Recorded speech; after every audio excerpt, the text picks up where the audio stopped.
Bill Maher called out CNN's Kaitlan Collins on the network's bias. Let's watch. You made press because you were on Stephen Colbert's show, and he said something like, you guys at CNN just report the news straight, and the crowd burst into laughter. CNN is the place where both sides can watch. And I'm talking about the people on CNN, and what I know what the conservative side of America thinks, and I don't blame them. They were just gushing about how great a speech it was. And I think she did fine. I didn't think it was as good as they were making it out to be. It does look like tokenism. It's kind of like the same as The View. In a way, I feel like it's more insulting than what Trump does. And Trump says you're the enemy of the people, which is pretty bad. What she's kind of saying is, I don't need you. I'm not talking to you. You don't matter. You're not relevant anymore. To me, that's even worse than I hate you. It's like, I don't think about you. I don't know if it's worse than denigrating the press on a daily basis. The CNN anchor is still going after Levitt, Trump, and Elon Musk, and her attacks are getting even more desperate. Well, Bill wasn't about to let that slide. This time, his response was even harsher. Pure fireworks. And lucky for you, we've got all the proof. Let's get into it.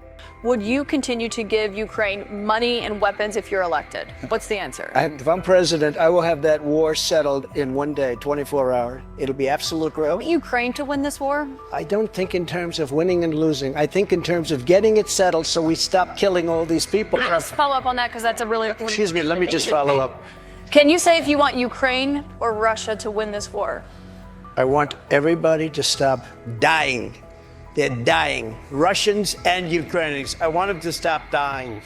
We'll get to Bill's takedown in just a second, but first, let's talk about why Maher, a guy who voted for Biden, suddenly sounds like he's backing Republicans. Here's the thing. Woke journalists have been trying to trap Trump long before the November election, and leading the charge? None other than Kaitlan Collins. In the clip we just watched, the CNN anchor was fishing for a gotcha moment, something that would make Trump look unfit for office. The question itself was a setup. If Trump said he wanted Ukraine to win, they'd accuse him of escalating World War III. If he backed Russia, they'd call him a traitor. A no-win situation for the future American president. Kaitlan thought she had him cornered, but Trump isn't new to this. He sidestepped the trap perfectly, making it clear he didn't want any more lives lost, Ukrainian or Russian. Smart move. But if there's one thing the woke crowd can't stand, it's losing control of the narrative. And they weren't about to let this one go, so they doubled down. Why you held on to those documents when you knew the federal government was seeking them and then had given you a subpoena to return them? Are you ready? Are you ready? Can I talk? Yeah, what's you the mind? answer? Do you mind? I would like for you to answer the question. Okay, it's very simple to answer. That's why I asked it. It's very simple you're a nasty person, I'll tell you. Trump wasn't about to put up with Kaitlan Collins' usual tactics, so he called her out on the spot. And honestly, he had every reason to. Instead of asking a simple, straightforward question, she kept adding her own commentary, dragging things out, almost like she was stalling in her own interview. Classic CNN move. It was obvious what she was doing. This wasn't about getting real answers. Her whole approach was built around trapping Trump with loaded no-win questions. The goal? Get him to slip up, fumble, or even better, catch a soundbite that the media could milk for days. But Trump saw it coming from a mile away. Like a seasoned fighter, he dodged, deflected, and slipped out of the trap with ease, then came right back with a brutal counterpunch. 1 second, Kaitlan thought she had him boxed in, and the next, she was the one scrambling. It was brutal, and honestly, this wasn't the first time she's tried this. But as always, Trump flipped the script right back on her. That didn't stop her though. This time, she shifted her focus to his son, Donald Trump Jr. That environment wasn't just created by Donald Trump. Okay, but can I say, you can't blame, and everyone wants your dad to be safe. No one wants the threats against his life to happen, but you can't blame the media for those threats. There's been no evidence that's what drove those. And allows people to have a platform to call someone literally hit every day for 9 years, it creates it. Okay. Whether you want to believe it or not, that's a fact. But as you know, J.D. Vance once likened your dad to as well. He questioned if he was America's. This heated exchange happened right after the assassination attempt on Donald Trump, and Trump Jr. didn't hold back. He directly blamed the media for fueling the attack by constantly comparing his father to Hitler. And honestly, he's not wrong. For nearly a decade, the media has pushed the narrative that Trump is America's Hitler. a dictator determined to destroy the country. They've mocked him, vilified him, and turned him into a monster. And did you catch that last part where Kaitlan Collins smugly pointed out that J.D. Vance once called Trump Hitler? So what? Vance never had the media's influence, reach, or power, so his words didn't carry nearly the same weight. Plus, he probably fell for the media's anti-Trump narrative at first, until he actually got to know Trump and realized he was nothing like the villain they painted him to be. So, is it really a surprise that Bill Maher snapped? He sees the hypocrisy, the double standards, and the damage caused by media-driven smear campaigns. And this time, he wasn't about to let them off the hook. Was it appropriate to bury the Hunter Biden? You're talking about the press doing that? He's saying that's what they did, and that is what they did. They buried the Hunter Biden story before the election because they were like, we can't risk having the election thrown to Trump.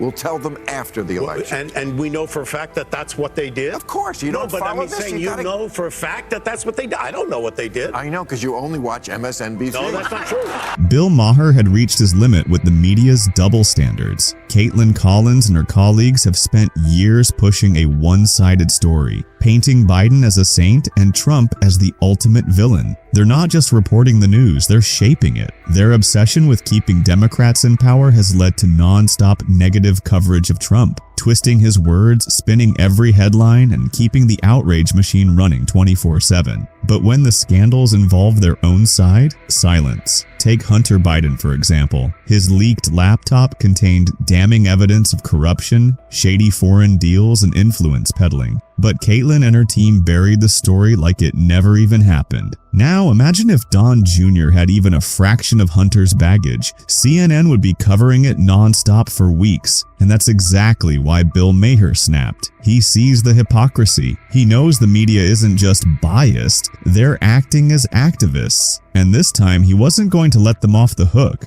There was what you'd have to call some sort of media suppression of Hunter Biden's computer right before the election. Oh, no doubt. No doubt. Okay, and the truth is, I still don't know what I think about that. And sometimes, right. But I mean, to actually parse everything in there and figure out just how dirty Biden Sr. is as a result of the information there. Can I go to step two? But nothing really. It was common. It was the kind of sort of everyday graft that's sleazy, but doesn't affect the world. Probably. Yes. Hunter Biden sold his father's influence to get money. But Joe Biden himself would not give away our nuclear secrets to the Chinese. He's not, he has a soft spot for his son. His ne'er-do-well, stupid. I mean, you've heard his voicemails to his. Hunter. So, like, Dad, I'm in a little bit of a jam. Could you just meet with the Chinese guy next week? It would mean a lot to me.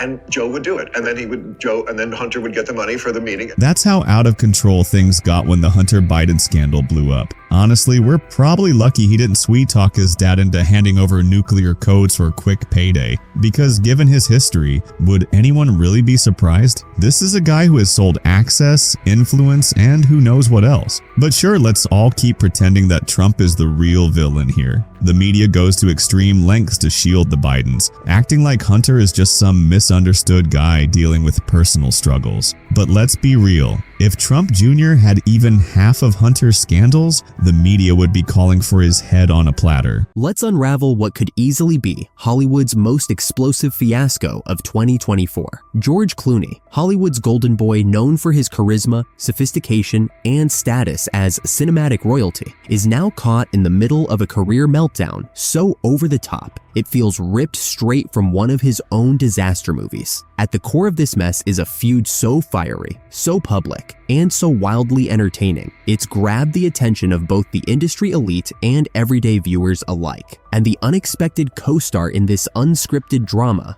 Bill Maher, the unfiltered host of Real Time, wielding his signature wit like a weapon. But before we unpack this whirlwind of betrayal and scandal, a quick shout out for tuning in, because trust me, this is one wild ride you won't want to miss. Clooney's troubles began with what was supposed to be a straightforward political ad, a nod to his activism, and a move to keep him relevant in today's shifting cultural tides. Instead, the ad was a disaster. It wasn't just criticized, it was utterly shredded. Don't believe me? Let me show you the infamous clip. Buckle up, it's about to get interesting. Come on, boys, let's make America great again. It's your turn, buddy. Before you cast your vote in this election, think about how it'll impact the people you care about the most. Daddy! Remember, you can vote any way you want, and no one will ever know. Do your patriotic duty. You bet I did, brother. What happens in the booth stays in the booth. Vote Harris Walls. Paid for by Vote Common Good. Critics wasted no time tearing into Clooney, branding him as tone-deaf, insincere, and, above all, guilty of blatant pandering. A slip-up is one thing, but this misstep felt like a complete free-fall down the stairs of public opinion. While Clooney has survived controversies before, the Hollywood landscape has shifted. It's less forgiving now, and backlash spreads like wildfire. For a star with a carefully crafted image to maintain, this wasn't just bad press, it was a full-blown crisis. Determined to take back control of the narrative, Clooney launched a full-scale media offensive to repair his image and win back public support. But this wasn't just your run-of-the-mill PR push, it was a high-stakes, all-or-nothing campaign. At the center of it was a bold strategy, an appearance on Real Time with Bill Maher. The plan was simple. Clooney would walk onto Maher's stage, charm the audience, offer a heartfelt apology, and sprinkle in some exclusive political insights to remind everyone why he was once so admired. However, Bill Maher wasn't exactly rolling out the red carpet. When Clooney's team pitched the idea to Maher's producers, emphasizing how his appearance would draw massive viewership and create a media frenzy, Maher reportedly shot it down without hesitation. "This isn't a platform for celebrity image rehab," he allegedly said, making it clear he wasn't interested in being part of a shallow publicity stunt. Refusing to give up, Clooney's team came back with a revamped pitch, doubling down on the exclusivity and drama of the appearance. This time, they promised headline-grabbing revelations, direct clapbacks to his critics, and a spectacle guaranteed to dominate the media cycle for weeks. Their aim? To turn this interview into the must-see event that would catapult Clooney back into the spotlight and restore his image. The stakes couldn't have been higher, but Maher, as always, wasn't one to play by Hollywood's rules. Maher remained steadfast in his refusal, reportedly telling HBO executives that bringing Clooney on the show would alienate his core audience. His viewers tuned in for sharp, no-nonsense political analysis, not a celebrity's attempt at damage control. Maher was convinced that his audience valued substance over spectacle, particularly in a media landscape already saturated with fluff. At the heart of Maher's stance was a growing disillusionment with the role of celebrities in politics and public discourse. While figures like Clooney once wielded significant influence, Maher seemed to believe that the cultural tide had shifted. Star power alone wasn't enough to carry a meaningful narrative anymore. In his view, public trust demanded authenticity and depth, qualities he didn't see in Clooney's push for a televised comeback. Turning Real Time into a stage for a celebrity redemption story didn't align with Maher's vision for the show, and he wasn't about to compromise its integrity for a PR stunt. Despite the repeated rejections, Clooney's team didn't give up. In a last-ditch effort, they pitched an idea for a live Q&A session where Clooney would field unscripted questions from the audience to showcase his sincerity and directly address his critics. Once again, Maher declined, remaining unconvinced. Here's where the story takes a personal twist. After the third rejection,